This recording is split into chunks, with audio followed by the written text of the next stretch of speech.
It does look good though. It's quite a striking car, isn't it? It's funny how everybody's gone, you know, Ibiza, Megane, Astra. Other side, yeah. We went there with no expectations really, or at least we went with expectations, but we didn't know what they were, and they sort of evolved during the event. As far as I was concerned, when he dropped the clutch on the start line, the wheels spun and it took off, I was happy. That was at the start of the event, and when he finished the first stage 7th overall, I suddenly thought, hey, maybe we're top 10 here, you know. The important thing is to finish and learn about the car, because it had done no competitive mileage at all.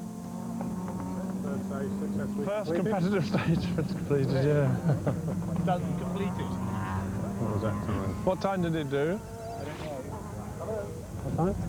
When we went away from it 2 years ago, we went away from it for financial reasons. We didn't have the budget to do both the touring cars and rallying properly.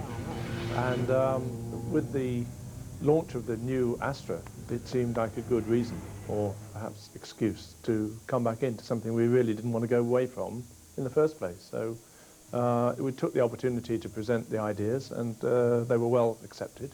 The money was found, and here we are back again.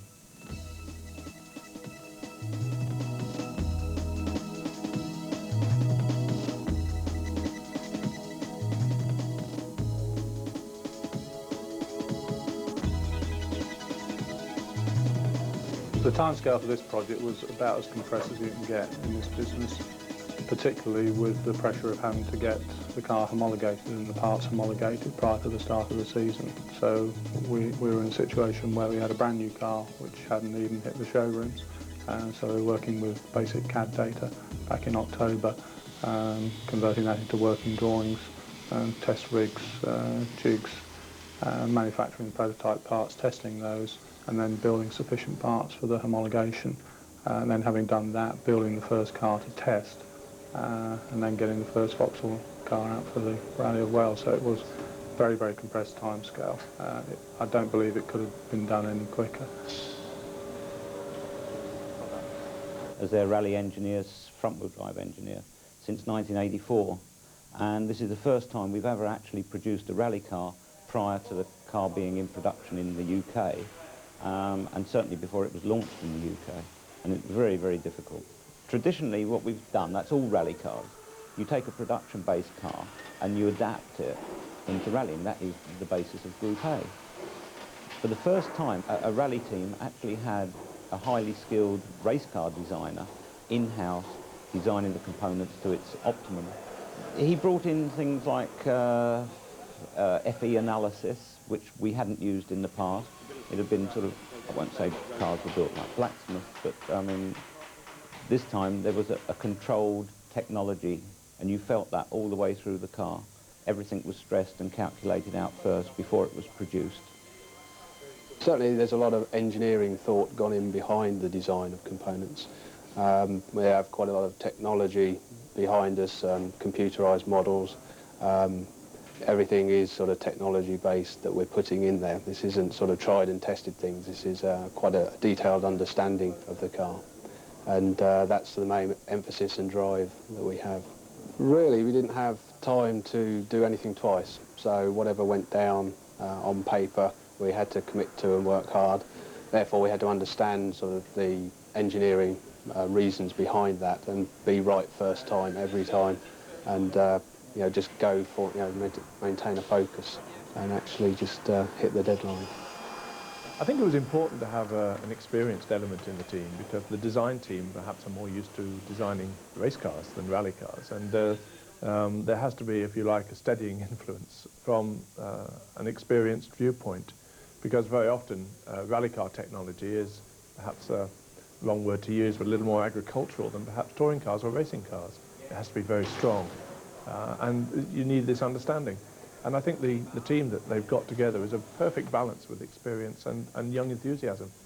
Graham actually built a package that was trying to be all things to all men. So if you wished to rally in the United Kingdom and you needed a suspension that was specific to the UK forests, or later in the year when we go on to asphalt in Ulster, Northern Ireland, or the Isle of Man, he was building a package that was multifunctional.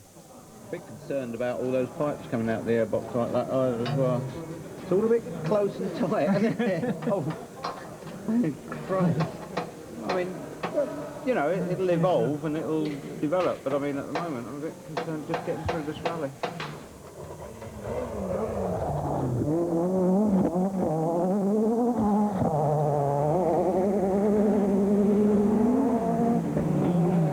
If you're following in this, if there's a bit of a breeze, thank God.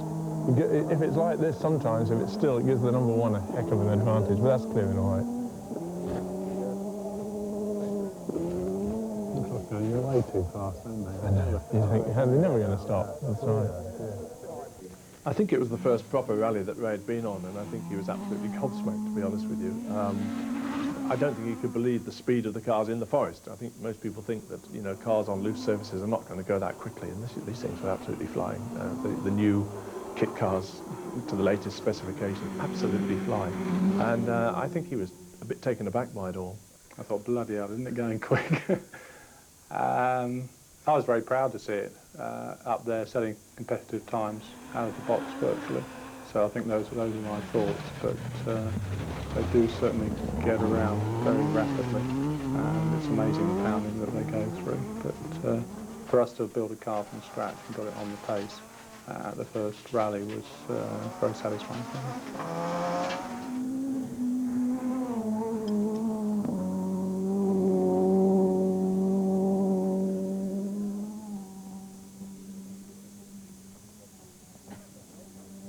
Same time as a Renault. Was it? Was it? Let's see what they're doing to your car. It's under a class called Group A, and we have to operate within that, and that's 25,000 units have to be produced of the same family. So we have to produce 25,000 Astras before we can start rallying it. Then we're allowed to produce variants on that, and one of the regulations allows us to widen the car 140 millimetre. You can't widen the whole body, you can just widen the wheel envelope, you know, the rear quarter panels and the front fenders to cover the wheels. So you can widen the track 140 millimetres, 70 mil either side.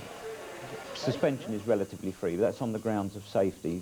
Because of the loads the cars put through in Safari Rally, the Acropolis Rally, and the cornering forces on the asphalt rallies like Monte Carlo, you're allowed to change the springs and dampers and strengthen various components that you wouldn't normally require just to go down to the supermarket. But apart from that, the car is pretty much a basic car. Most of the car is actually designed here and manufactured at Ray Mallock's. We actually just take the basic bodywork, and then from that basic shell we install the roll cage, which we do quite a lot of finite element analysis on that part, to protect the driver, and then secondly to feed the loads in from the suspension. The front suspension is McPherson strut. It's roughly like the road car, but it has greater suspension travel. The damping is very important to the rallying car, so it's got quite a sophisticated damping system in there. The suspension is where all the loads go through into the car, so it has to be extremely rugged to survive. But then it has to be very easy to work on and service. Ultimately, if a corner does get ripped off, the mechanic has to be able to bolt the new components back on within the 10-minute allotted time before the car goes. For RML, we wanted to make sure that we were putting our racing car experience into this rally program. We wanted to have a slightly different approach. We wanted to hopefully get the best of both worlds by introducing the experience from guys that have been dyed-in-the-wool rally engineers in the past, and bringing in racing experience, because at the end of the day what you're trying to do is effectively the same thing. You're trying to make a car as fast as possible over certain surfaces and conditions. Pretty quick to do that. It's just not that loud, is it? In any competition car, there is always a compromise, and it's a question of making the best compromise. Whether it's with a circuit car, how much downforce do you put on against drag, for example, how much stiffness do you put in against weight. So it's always a balance, regardless of what formula you're in. So what we had to do was really get everyone's input from both the rallying and racing side, and just talk through the problems. What are we really trying to achieve? Let's try and get the best balance, a better balance, hopefully, than anyone's got before. About 5.5, 6 down. 52, 2 seconds down on this. You can hear that engine bogging down.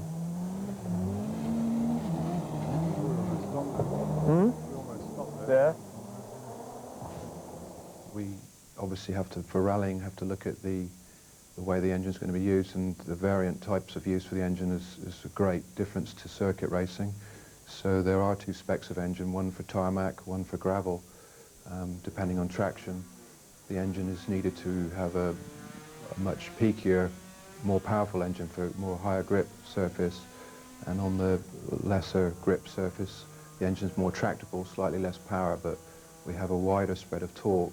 The maximum torque is, for a tarmac engine, would be the same for a gravel engine, but on the gravel engine we have a wider spread of torque, ranging right down at lower speed, or engine speed, and this is to achieve a more tractable engine. We obviously do a lot of dynamometer testing, and this is where we establish the power curve and work with it before we take it further to the car and do some in-car running, but we can look at the whole torque curve throughout the speed range of the engine.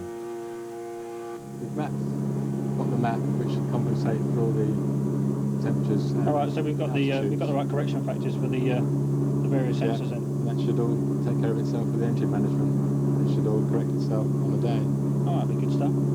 So we should be achieving optimum horsepower then, wherever we do. On the first rally, should be there. All right. So we're going to be running the new exhaust system fairly soon. Yeah, that's right. Do some back-to-back testing with the dyno system and the car system. Yeah. And then we'll do some mapping the suit. Yeah.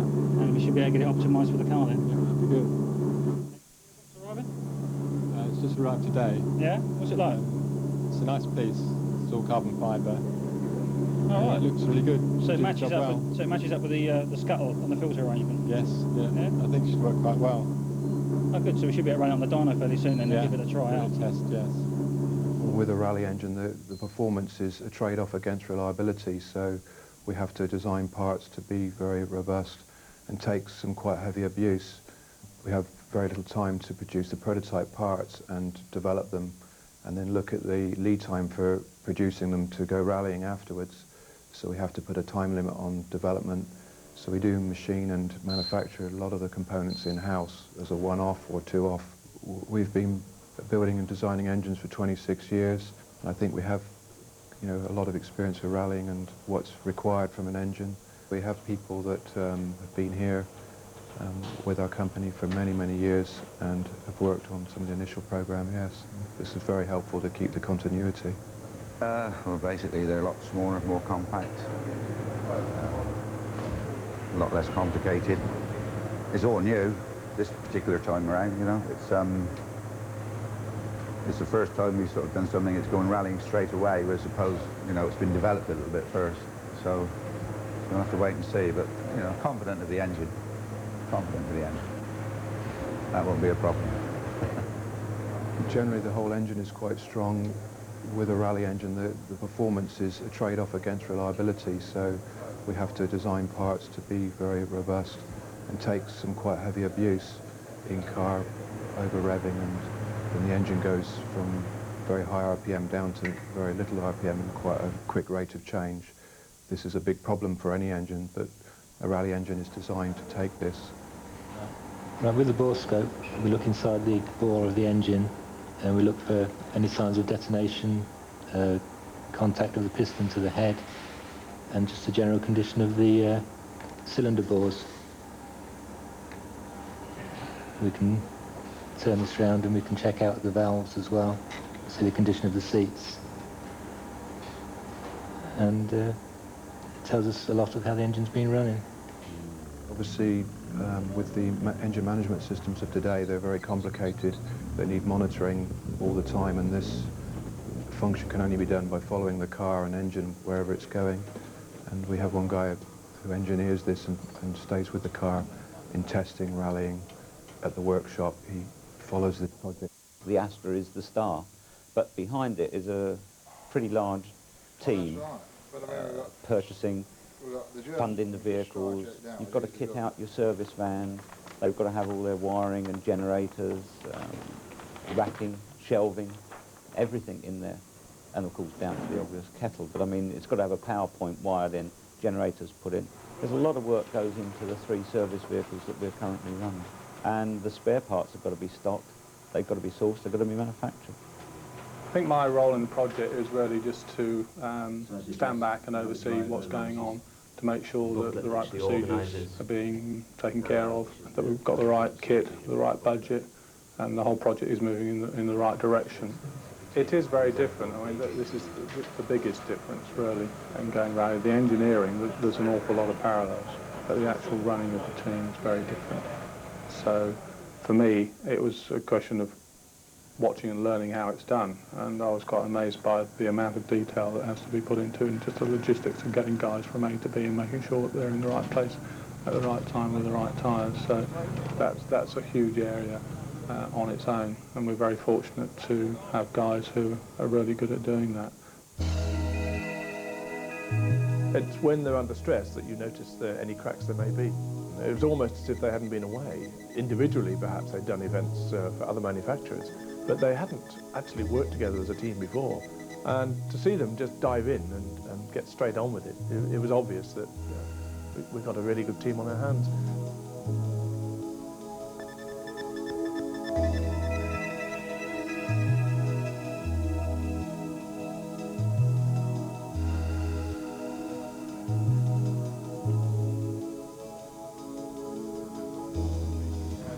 Roger, when the back wheels are off, I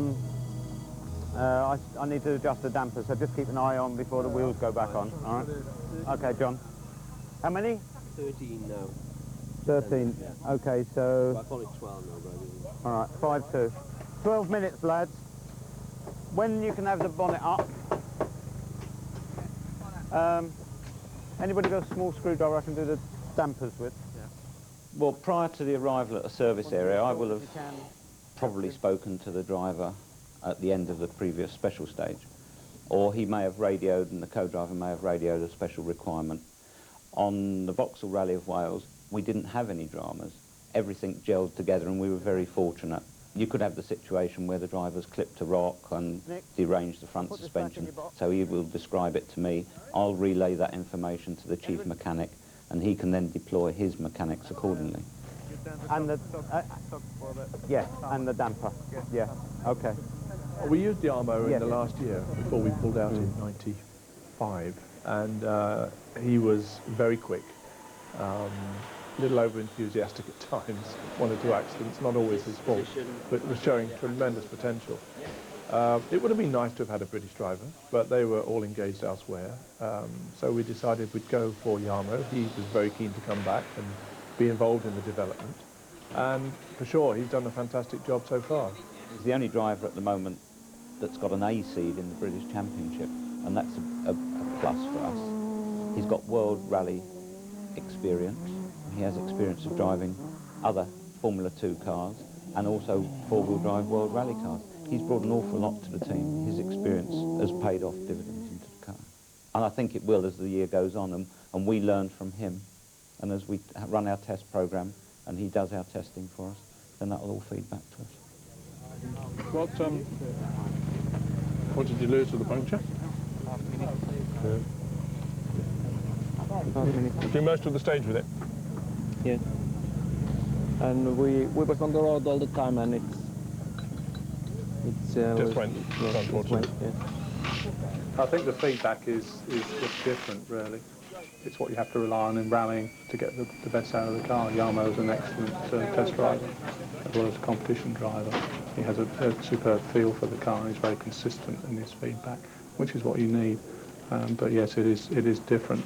We're talking all the time about a feel for the car. The race drivers tend to be much more specific, but in rallying it's all to do with getting the confidence and feel and controllability in the car, which is the main thing we're talking about all the time with Yarmo.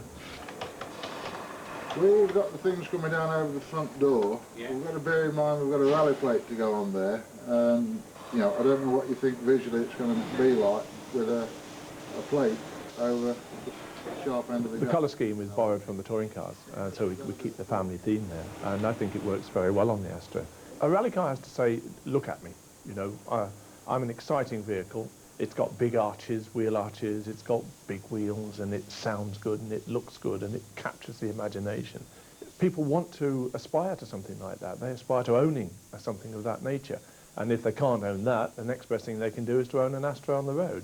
I'm a big believer that if something looks right, it is right. And right from the first time I saw the first sketches and diagrams of the car, it just looked right.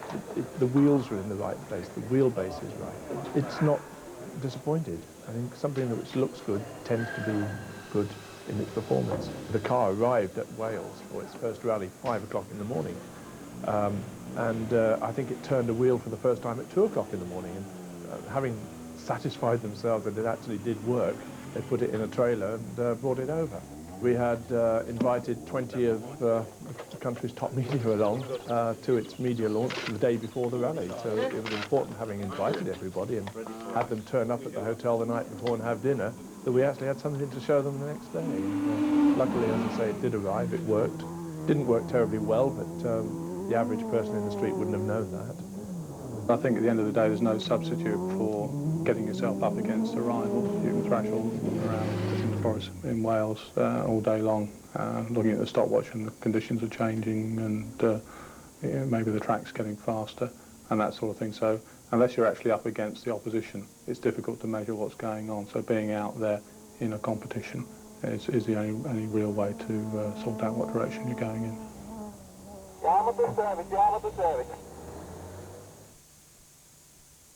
It's all in the radiator and it's linking the water out and that's the reason why the engine destroyed.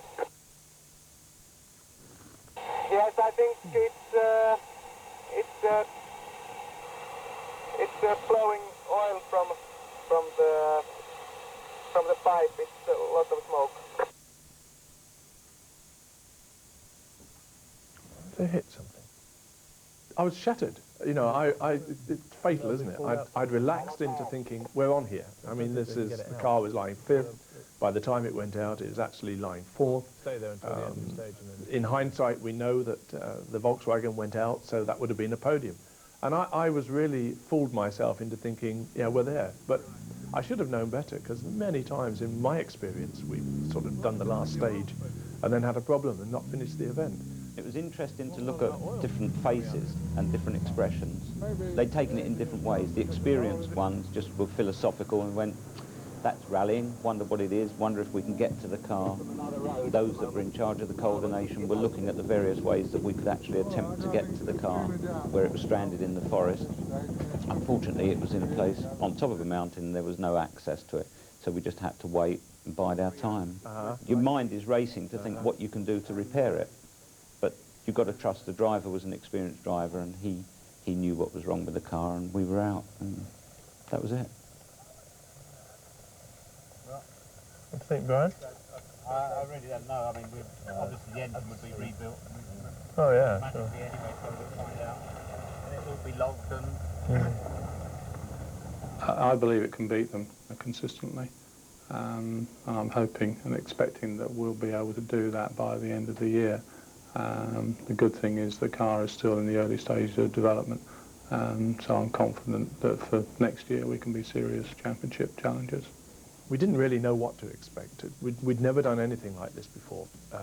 We normally go out and we test a car, at the very least, you know, several weeks before an event, before a brand new car hits the forest. We didn't do that this time. We were actually testing the car on the event. But as the event wore on, I got more and more relaxed about it. And I guess at the end of the day, the interest on the car, because it was sort of on its first event, simply a week before the public launch, the interest was phenomenal. We got brilliant television out of it. We got a lot of media coverage out of it. The spectators thought it was fantastic, because bear in mind they'd never seen an Astra before, the new Astra, let alone a rally version of it. We got an awful lot out that first event, and in hindsight, whilst we didn't finish it, it was most definitely the right thing to do, to get out there and compete. Oh dear. That was good, that. Seriously, because, you know, whether we were 1.5 down or 1 up or the same, it's not a million miles out on a stage like this. Round of the FIA African Rally Championship got underway at Samrand between Johannesburg and Pretoria with a novelty this year, a super special stage, specially for spectators and a loosener for the competitors. Pitting 2 equal cars with similarly seated crews against each other on a specially laid out stage where both complete 2 loops of equal length is a spectacular way of seeing top rallyists in action. Carrying the #1 as reigning South African champions Jan Habak and Douglas Judd took on 6 times former champions Serge Damso and Vito Bonafide in the Works Castrol Toyota Conquest. Even though their times on this stage wouldn't count towards the official results, pride was at stake and both crews were giving it their all.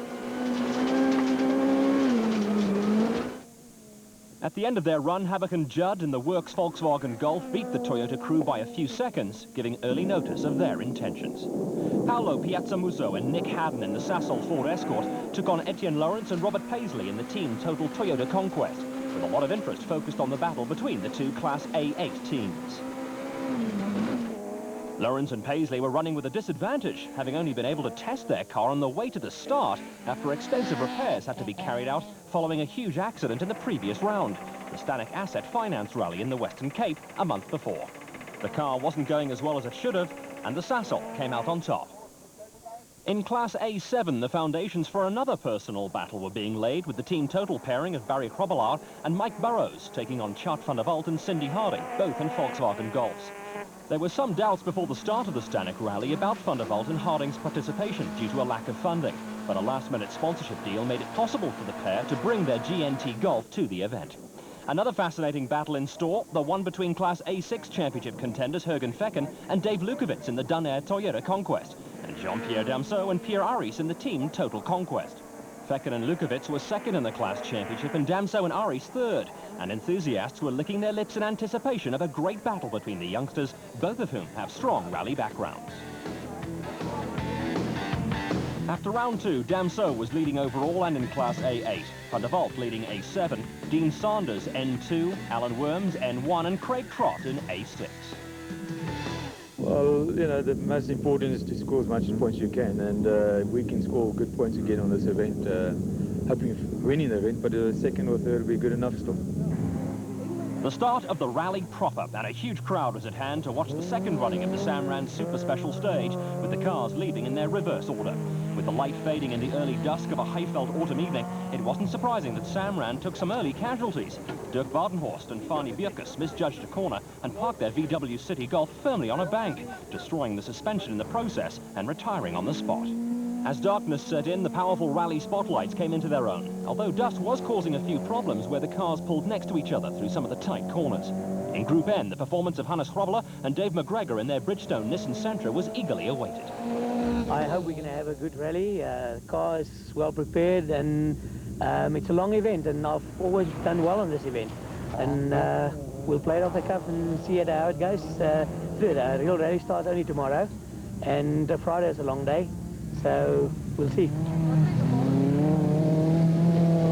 Grobbelaar and McGregor took the stage by 1 second from Cliff Blackman and Johan Klaassen in their Team Total Nissan Sentra. Lots of interest was also focused on the performance of Zimbabwean crew Hannes Kruger and Tony Rowley in their Castrol Toyota Conquest. They came up against Kali van der Merwe and Charles Rieler in the spectacular Nissan Skyline. Kruger and Rowley were competing in Class S20 for cars that don't fall into any of the South African classes, and were looking at picking up some African Championship points. There'd be no points for van der Merwe and Rieler, though, as they wrote off their Skyline in a spectacular roll. Both were shaken, but unhurt. Day 2 of the Stannic Rally of South Africa in the Parc Fermé in Centurion was abuzz as the outcome of the Samrand Super Special Stage became known. Team Total pairing Etienne Lawrence and Robert Paisley were way down in 19th position overall after picking up a 20-second penalty for lateness, on top of their other problems. With no time testing at all, we found a lot of things that weren't right yet, so we've managed to use that 4 hours between stage 1 and 2 and severely got into the car. But there's still a big major oil leak on the sub, so we're going to have